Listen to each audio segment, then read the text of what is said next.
Значит, я собираюсь изготовить тепловой ключ. Это кусок алюминия, который при низкой температуре сверхпроводящий и почти не проводит тепло, а в магнитном поле, примерно 10 миллитесла, становится нормальным и хорошо проводит тепло. Таким образом, с помощью магнитного поля можно его открывать и закрывать. Значит, я вот вытащил этот самый тепловой ключ. Это сверхчистый алюминий, 5 девяток. У него такая хитрая форма в виде двух дисков с перемычкой. Это нужно, от каждого диска пойдут проволочки, с одной стороны к камере растворения, с другой стороны к ступени ядерного размагничивания. Перемычка нужна, чтобы исключить теплопередачу по вихрям в сверхпроводнике, которые могут образовываться вдоль магнитного поля. Поэтому нужна такая вот кривая форма, как передается тепло. Значит, каждый диск разрезан с одной стороны на 8 таких частей, с другой стороны на 6 частей, потому что я хочу, чтобы эти самые проволочки, части ступени ядерного размагничивания, не были друг с другом соединены тепловым образом, когда тепловой ключ разомкнут. И кроме того, это уменьшает нагрев токами Фуко. Значит, при изготовлении теплового ключа очень важно сделать хороший контакт алюминия с серебром или с медью, что используется в качестве водопровода. Во-первых, одна из проблем, что алюминий покрыт пленкой оксида, которую надо как-то сломать. А вторая проблема, что если нагревать место стыка, как обычно иногда делают, используя диффузионную сварку, то может образоваться сплав двух металлов в месте контакта, и он, как любой сплав, плохо проводит тепло. Значит, в Ланкастере принято использовать точечную сварку для соединения серебра с алюминием. И это удобно, потому что это довольно быстрый процесс, и не успевает образоваться вот толстый слой этого сплава, не успевают металлы друг друга продиффундировать. Значит, вот машина самодельная для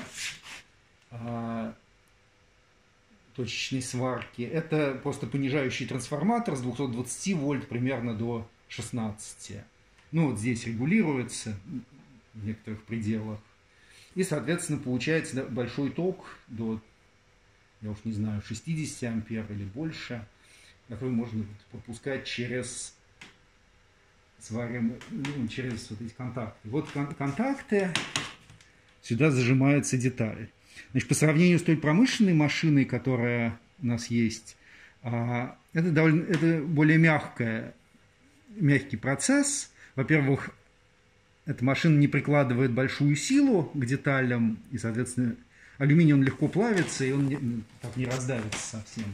А во-вторых, можно довольно точно регулировать время. То есть я буду нагревать самое место стыка, пока алюминий не начнет плавиться, пока серебро не начнет в него проваливаться. И тогда я сразу выключаю этот самый ток.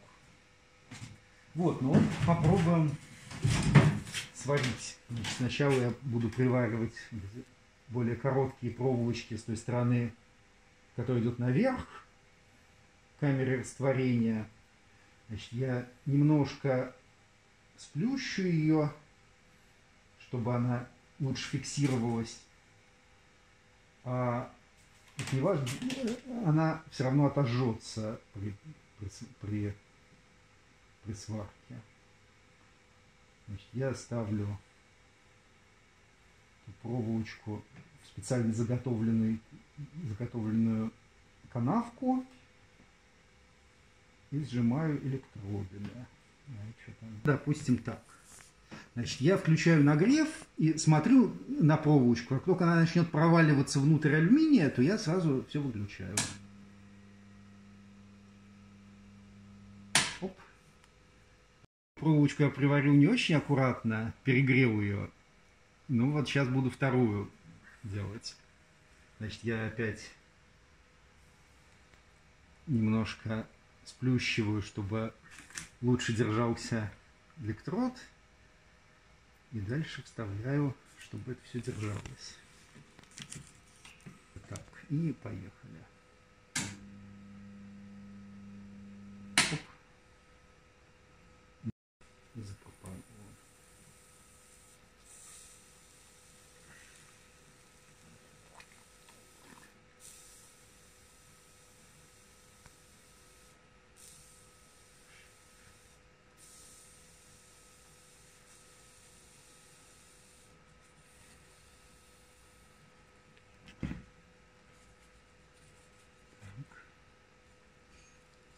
Ну вот такой стык получился. На самом деле можно было ее чуть поглубже. Значит, сейчас на следующую я уменьшу напряжение в надежде, что будет легче контролировать.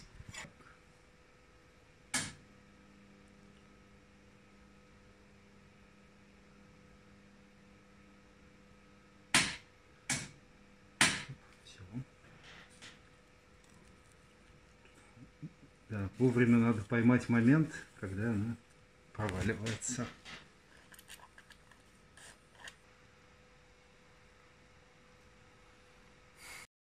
Так, вот готовый тепловой ключ. Не слишком аккуратно приварился, но будем надеяться, что будет работать. С одной стороны 6 проволочек, которые уже приварены к теплообменникам в камере растворения, а с другой стороны будет ступень ядерного размагничивания.